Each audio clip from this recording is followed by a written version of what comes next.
Once upon a time, when dragons still roamed the skies and knights were busy hunting them down, there was a legendary figure in the world of magic, the great wizard Merlin. If you think Dumbledore is cool, then let me tell you, Merlin was the OG, the ultimate boss of the wand-wielding world. Rumor has it that Merlin was the son of a demon and a nun. This divinely chaotic combo granted him insane powers. He could foresee the future, bend time, and pull off all sorts of supernatural tricks. Basically, his origin story was more dramatic than a never-ending TV series. Imagine this: your dad is a demon. Your mom is a nun. You? A legendary wizard.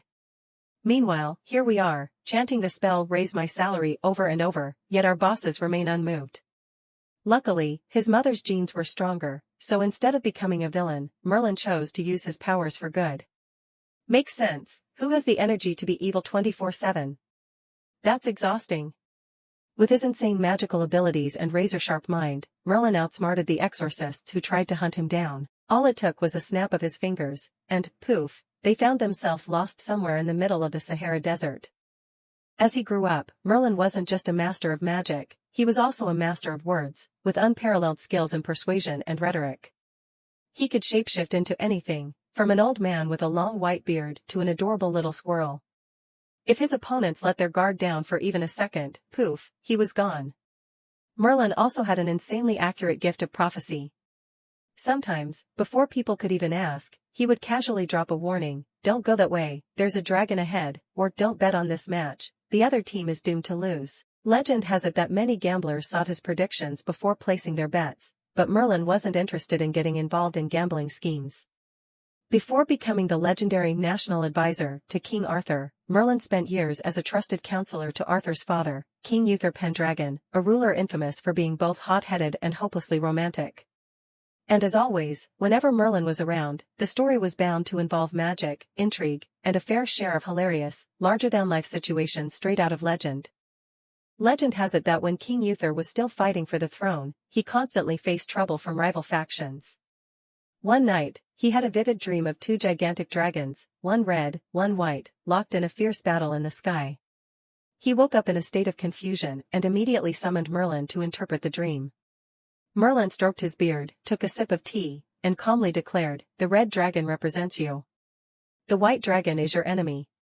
The battle will be fierce, but in the end, you will triumph and become the Dragon Lord of England." From that moment on, Uther took the title Pendragon, meaning leader of dragons. Who says advisors don't know a thing about branding? Merlin was basically the OG marketing strategist, way ahead of his time. And then came the chapter of love, dripping with drama. King Uther was struck by love at first sight with Igraine, the wife of Duke Gorlois of Cornwall. But there was one major problem: Igraine was already married. And to make matters worse, her husband, Duke Gorlois, was Uther's enemy. So, Uther knocked on Merlin's door, pleading, "Master, help me. My heart has been stolen." Merlin sighed, "You've fallen for the wrong woman. But fine, I'll handle it." And with that, Merlin pulled off an illusion trick so wild it could put modern AI deepfakes to shame. He cast a spell that transformed Uther into an exact replica of Duke Gorlois. The illusion was flawless, down to the last detail. That very night, as Uther's army laid siege to the castle, Uther, disguised as Gorlois, slipped into Igraine's chambers. Seeing her husband return, Igraine was overjoyed, completely unaware that this was actually a trial version of her husband, courtesy of Merlin's magic. And, well, what happened next is exactly what you think happened. The next morning, tragedy struck. The real Duke Gorlois had been killed on the battlefield. When Igraine discovered that the man she had spent the night with wasn't her husband but Uther in disguise, it was already too late. Uther, ever the honest, or rather, shameless, man, simply confessed, "Yes, it was me. But I truly love you." In the end, Igraine agreed to marry Uther, but their marriage was forever tainted by magic, deception, and destiny. As for Merlin, he didn't do all this for free. Before casting his spell, he had made a deal with Uther: "I will help you win Igraine, but in return, the child born from this union belongs to me." Blinded by love, Uther didn't hesitate for a second and agreed immediately, "Deal. As long as I get to marry her." And so, from this enchanted romance, Arthur was born. But true to their bargain, the moment Arthur entered the world, Merlin appeared, took the newborn in his arms, and left, without another word. Uther regretted it, but by then, it was far too late. Merlin took Arthur to a noble family, placing him under the care of Sir Ector, while keeping his true identity a secret. Meanwhile, Uther continued to rule, but deep down, he was haunted by the loss of his son. Then, fate took another turn.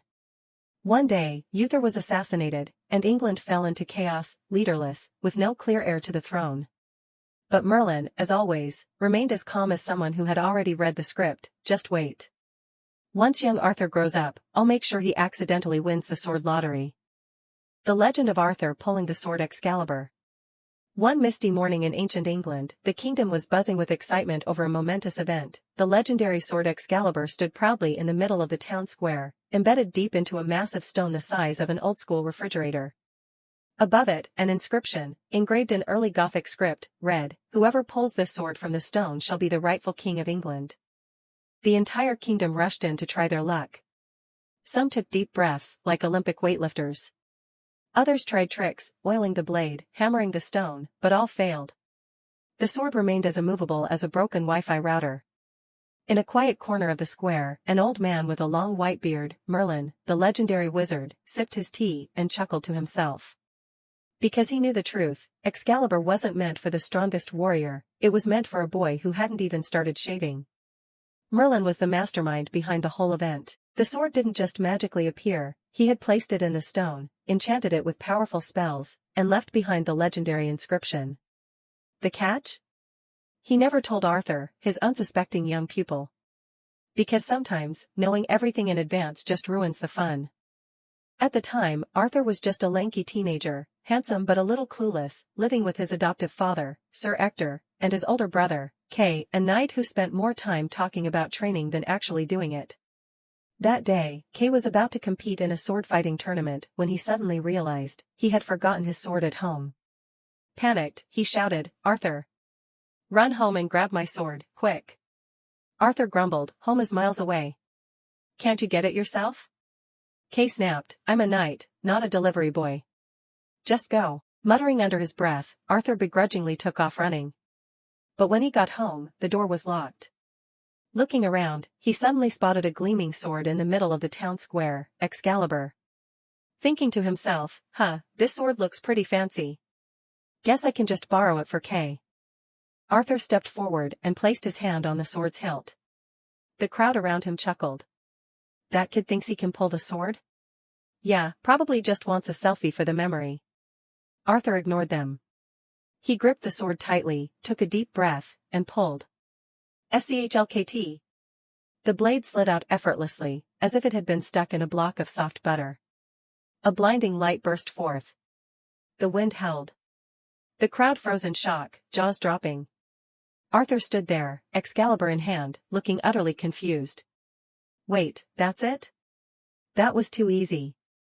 The crowd erupted into chaos. No way, the kid must have cheated. He has to do it again. Arthur shrugged. Fine. I'll do it again. He plunged the sword back into the stone, then pulled it out just as effortlessly, like yanking a straw from a bubble tea. This time everyone understood, the sword had chosen Arthur. At that moment, Merlin finally stepped forward, leaning on his staff, his voice booming, "People of England. Behold, Arthur Pendragon, the true king of England." Arthur blinked in confusion. Wait. Arthur what? I was just borrowing this for my brother Kay. Merlin smirked knowingly. Surprise, you're actually the son of King Uther Pendragon. This sword is your destiny. Arthur's jaw dropped, again. Sir Ector immediately fell to his knees, stammering, "Am my king? I bow before you." Arthur stared at him. Aren't you my dad?" Ector hesitated. "Well, actually, I'm just your adoptive father." Before long, Arthur was taken to the castle for his coronation ceremony. But throughout the event, he couldn't hide his confusion. As the crown was placed upon his head, Arthur leaned toward Merlin and whispered, "Master, is being a king hard?" Merlin replied with a knowing smile, "Harder than pulling the sword, but easier than keeping it." And so, the boy who only wanted to borrow a sword for his brother became the King of England.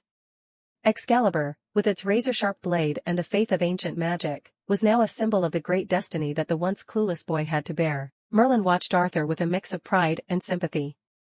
Because he knew, from the moment Arthur pulled that sword, he could never be an ordinary boy again. Still, Merlin thought to himself, but honestly, he looked so clueless. How is he supposed to run an entire kingdom? And that's how the story of King Arthur and Excalibur isn't just a tale of strength, but a lesson that sometimes, simply running an errand for your brother might make you the ruler of an entire kingdom. After becoming king. After pulling Excalibur from the stone and ascending the throne, Arthur thought to himself, being a king must be easy. Just sit on the throne, give orders, and that's it. But life is never that simple, especially when you're the ruler of a kingdom filled with stubborn knights, sarcastic wizards, and enemies lurking around like nosy neighbors waiting for drama. And so, Arthur's reign quickly turned into something resembling a medieval TV series, a mix between Game of Thrones, Running Man, and Britain's Got Talent. The moment Arthur took his seat on the throne, he faced a terrifying relic of history that every new king dreaded, a mountain of royal paperwork, stacked higher than the castle tower. Arthur stared at the endless piles of documents, wide-eyed. Wait, Merlin, why does a king have to deal with complaints about a neighbor's chicken attacking someone's garden? Merlin shrugged. Well, kid, being a king isn't just about pulling swords for the aesthetic. Then, Arthur discovered another problem. The entire kingdom was in chaos, because every noble lord wanted to prove, I'm the real boss around here. The royal council meetings were nothing but endless bickering over who got to sit closest to the king. Arthur had had enough. That's it. I'm creating a round table. Everyone sits together, no one is above anyone else, problem solved. And just like that, the legendary round table was born, truly a brilliant invention that ended all fights over who got the VIP seat. Arthur issued a kingdom-wide announcement, now recruiting knights of the round table. Requirements: bravery, loyalty, horse-riding skills, swordsmanship, and the ability to tolerate Merlin's pranks. As a result, talented warriors from all over flocked to Camelot.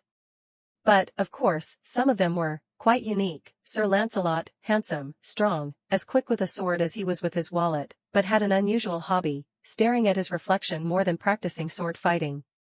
Sir Gawain, the ultimate beer champion, could take down 3 giants but could also be taken down by 3 pints of ale. Sir Percival, the official himbo of the squad, but incredibly lucky.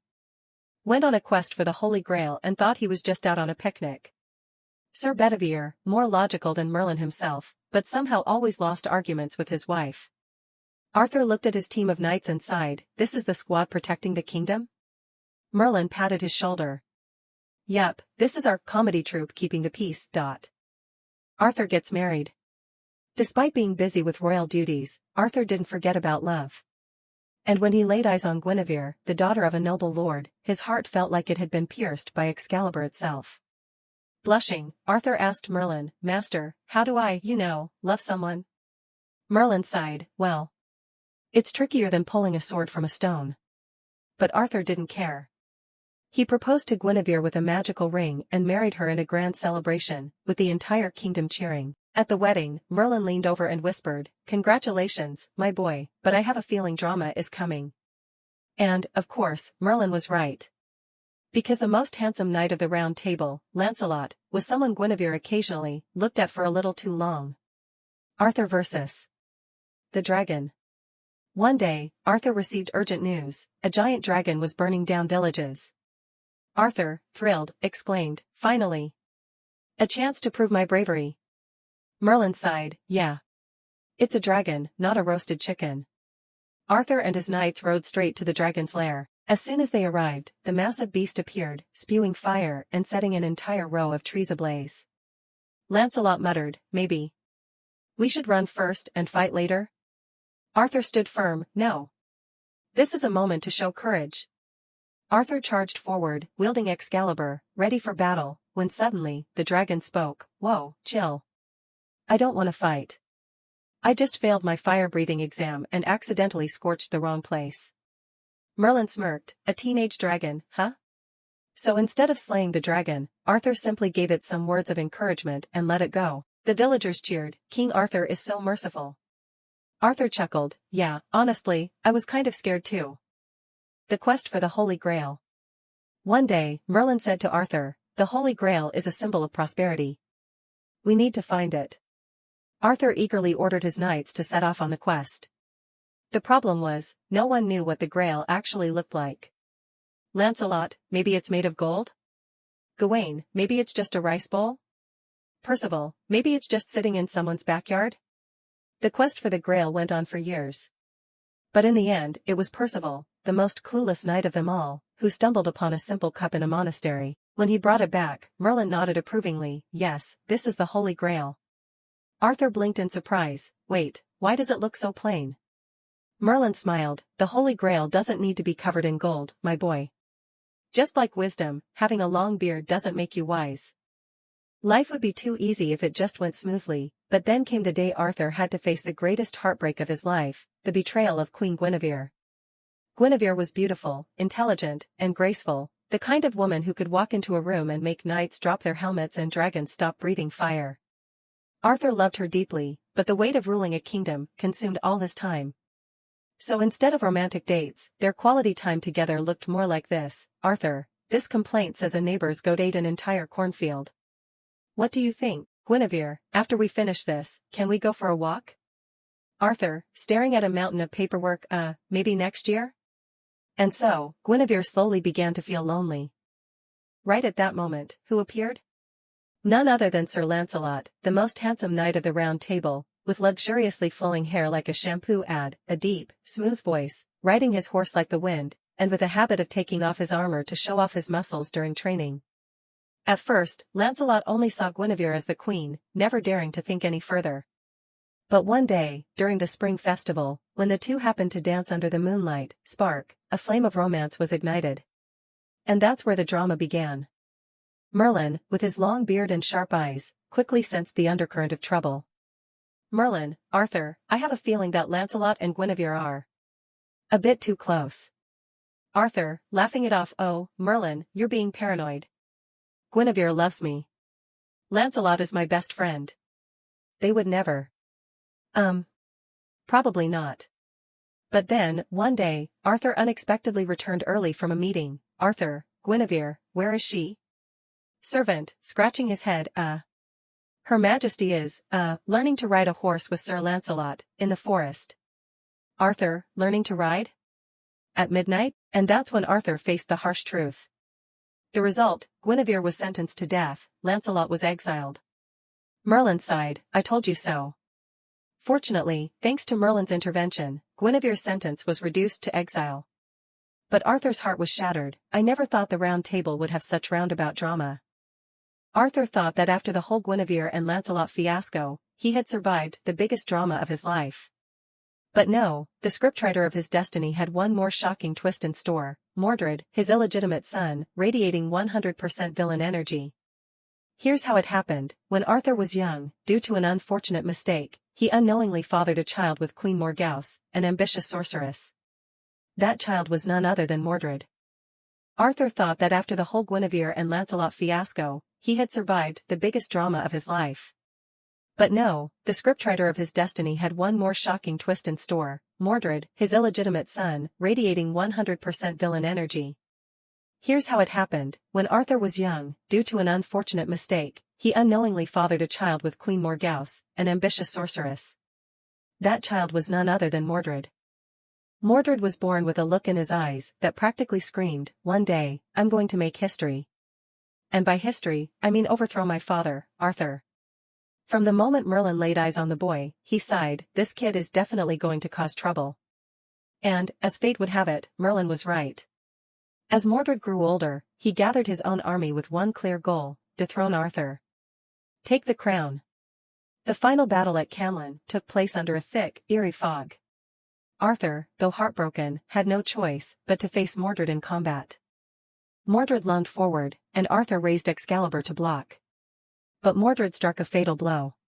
Even as he fell, Arthur summoned the last of his strength and swung his sword, striking down his own son. Arthur collapsed to the ground. Merlin rushed over, his long beard getting tangled in his cloak in his haste. Arthur, you can't die. The kingdom needs you. Arthur gave a weary smile. Probably not. The kingdom needs someone with less drama than me. In the end, Arthur was placed on a boat and sent drifting toward the mystical island of Avalon. They say that when England is in great peril, Arthur will return. Merlin stood on the shore, eyes glistening with unshed tears. Truly, life is full of magic. And full of drama. The last king I advised got the full tragic combo, loved the wrong person, was betrayed by his own son, and met a sorrowful end. And so, Camelot's golden age came to a close. But the legend of Arthur, Excalibur, and the Knights of the Round Table would be told forever, filled with chivalry, love, and Merlin's amused chuckles. But little did Merlin know, his own life was about to enter its final act of drama, and this time, the protagonist was none other than himself, alongside a young, beautiful woman. The fate of Merlin. One day, Merlin wandered through the Broceliand forest, hoping to heal his soul after all the drama he had endured. But fate had other plans for him.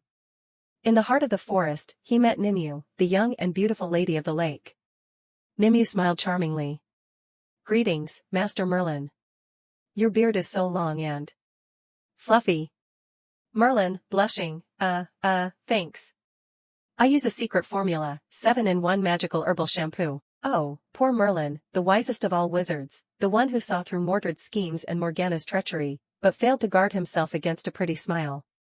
He fell madly in love with Nimue. The clever trick of Nimue.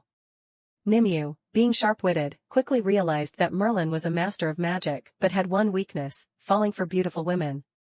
So she sweetly whispered, "Master, you are so powerful. Could you teach me magic?" Merlin, utterly enchanted, grinned dreamily. "Oh, of course. Anything for you. Just smile at me a little more."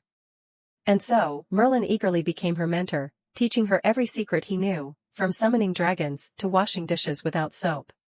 But Nimue wasn't just interested in learning magic. She had a plan. Her true goal? To imprison Merlin and take all of his power for herself. The tragic fall of Merlin. After a few months of intensive training, Nimue led Merlin to a mysterious cave. Nimue smiled sweetly and asked, "Master, could you show me the spell for eternal imprisonment?" Merlin, completely oblivious, nodded eagerly. "Oh, it's very simple. Just chant the spell, stand in the center of the cave like I am now, and then whisper, 'Incarcerus Eternus.'" And so, Nimue whispered, "Incarcerus Eternus." Merlin, wait, what? Boom. A massive stone formed around Merlin, sealing him inside forever. From within the cave, Merlin's shocked and regretful voice echoed, "I was the smartest man in Camelot, and I still fell for this?" Nimue smirked, turned away, and left, taking with her all the magic she had learned. They say that Merlin remains trapped in the cave, but he never dies. He is still immortal, still aware of the world outside. And sometimes, if you pass by the enchanted rock of Broceliand, you might hear a grumbling voice from within, "Arthur, when are you coming back? Haven't we had enough drama already? Nimue, at least you could have left me a pillow." And so, the legend continues. Some say that Merlin will break free when Arthur returns from Avalon. When that day comes, he will step out once more, his beard long enough to touch his knees, his staff firmly in hand, muttering to himself, "I can pull swords, slay dragons. But I still lost to a hot girl." The eternal legend of Merlin. Though his ending was a bit bittersweet, Merlin remains a timeless icon in the hearts of those who love legends. People say that one day, if Britain is in danger, Merlin will return. Who knows? Maybe right now, he's hiding somewhere, scrolling through his smartphone, chuckling as he watches modern scholars argue, which is stronger, magic or AI? The end. Or maybe not? After all, who can say? Perhaps one day, Arthur will return, and we'll see him and Merlin reunited on a talk show.